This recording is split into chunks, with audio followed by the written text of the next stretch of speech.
Hi there, it's Phil from Bodoni, North America. Today I'm going to tell you about the new updates to pressSIGN 11.3. It has just come out. This is June 2023, and there's a few new things within it that possibly require a little bit of an explanation. So without any further ado, let's have a quick look. So just to remind you, you do need to be on pressSIGN 11.3, and if you don't have pressSIGN 11, then please get in touch with me as soon as possible to make sure that you're on the very latest version featuring all the latest new things. So let's move on. The things that I'm going to be covering include the new features of ColorCert visual assessment and GPM features, including fast job switching. There's a new color bar designer, some auto mode features. There's a new profiling backend that we would like you to know about within pressSIGN, and some new G7 features, and finally a updated press label for you. So let's move on and have a look at the interface. We've got some new features that include the ColorCert visual assessment. So that comes up under the file menu. I'll just enlarge that for you, and it's under the export button, and if you had a job loaded, it would actually allow me to select ColorCert just there where I've highlighted.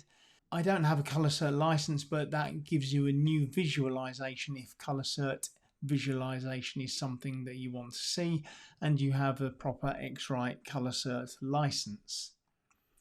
Let's move on from that one.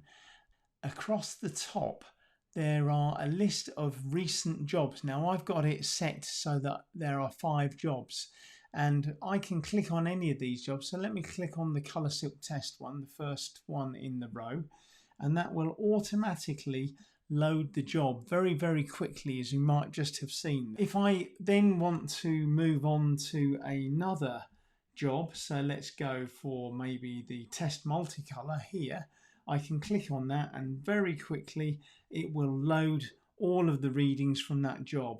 So there's a much faster job switching within pressSIGN, and that includes if you are using the open job menu on the right hand side as well. So clicking on that and then selecting a job allows you to very quickly get and load the data. But remember that the real nice feature is the ability to look across the top of the screen and just load a recent job from there. Something I want to show you is that in the preferences, so if we go to preferences here, it's file preferences on a Mac, click on that, then you go to the preferences tab, you'll see that there is a new option here that says toolbar, and it says open recent, and you can select how many recent jobs that you want to be loaded in the top of the screen so that you can quickly go and launch whichever jobs are the most recent and the most relevant to you. So that's in the preferences settings.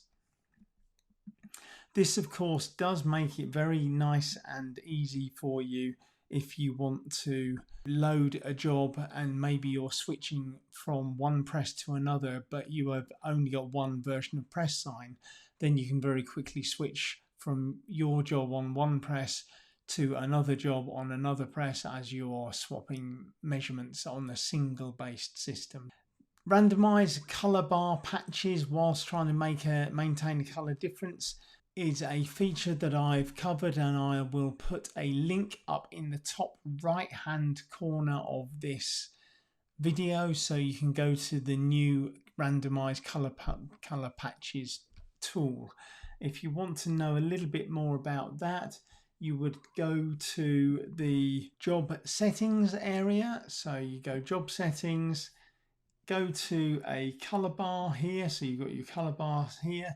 If you wanted to create a new one, you click on the plus button. I'll just zoom into it just here. You click on that and then go through the randomize features. As I say, I'll be linking this in the top right hand corner of this video, so I don't need to go through it all here. The next job or the next feature is an auto mode feature. Auto mode is a advanced feature for pressSIGN. If you've got a closed loop system, primarily this is where this is used. Your closed loop jobs will go into a folder and be picked up automatically by pressSIGN, so there's literally no user interaction relating to having readings presented to you within pressSIGN, so long as it's all pre-set up with your closed loop system. Again, if you need to know more about that, contact me directly and I'll tell you all about it.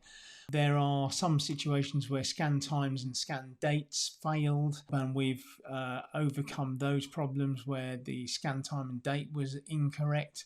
And if we had incorrect tab delimited files, we've been able to extend the ability to make sure that those were read in properly. So more fail-safes have been added into the auto mode system. Again, there's more auto mode information. I'll link, if I can, to the top right hand side to tell you more about that, but get in contact if you want to know that and you have a closed loop system that you're running. Also, in the background, there is a new color profiling solution built within the background of pressSIGN. So this version will be improved and give you some maybe slightly different results to ones that you were achieving in the past. Nothing drastic, of course, but we'd like to know if any feedback, if you've got some feedback as to how this is all running. So this works if you are using pressSIGN to create your curves, your G7 curves or 4CX curves, which are the native pressSIGN, grayscale curves, and indeed in the soft proof functionality as well. If you want to know more about soft proofing, again, give me a call. That's built into pressSIGN. Then we can move on to the new feature, which is another G7 thing. So let me move to the screen sharing situation again. In pressSIGN, if you went to a job setting and you were going to look at a target standard, so let me zoom into this. So we go for a new target standard. Let me just make sure that's filling the screen properly, and I think it is. That's pretty good.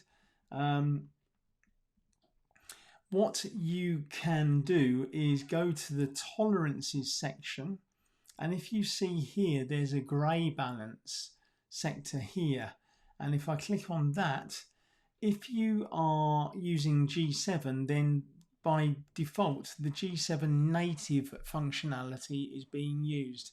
Now, if you don't really understand what the G7 native functionality is, don't worry about it too much, but essentially it's a way that pressSIGN will calculate your grey balance after the 50% darkness area of your job.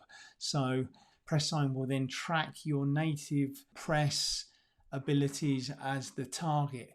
You can also, as an alternative, go for a neutral grayscale target, which basically aims at a and B level of 0 and 0. Again, if this is too technical for you, don't worry about it, but you can choose to turn that native option off, and that will give you a neutral version. If you choose a different target, so maybe you choose a color space target, then you'll see that the native section here will actually turn off. So if I choose color space, then that is not included, and so we have done the best that we can to make sure that the correct or the most useful setting is used for you if you're creating new target standards.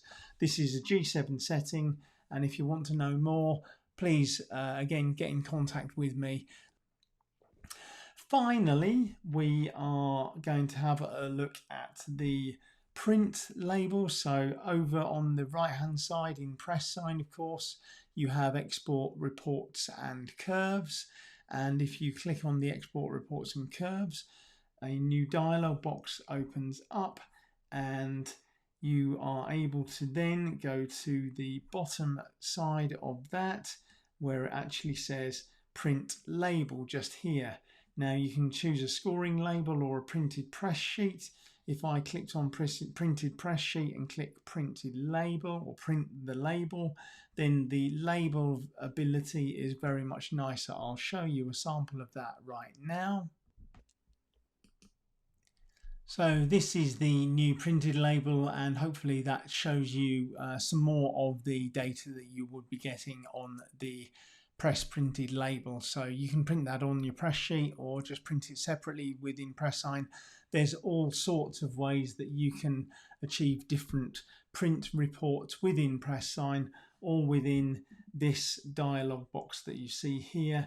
You can choose different sections for your labels and reports, so the reporting functionality within pressSIGN is absolutely huge. So don't forget that that's all available to you already. So coming out, that's more or less a quick run through of everything. Let me just go back and show you the list. So that's the list that we've just very quickly covered. So I hope that that is useful for you, and if I can be of help to you in the near future, please get in contact, and I look forward to helping you again with any pressSIGN questions you've got. Thanks for watching, and goodbye for now.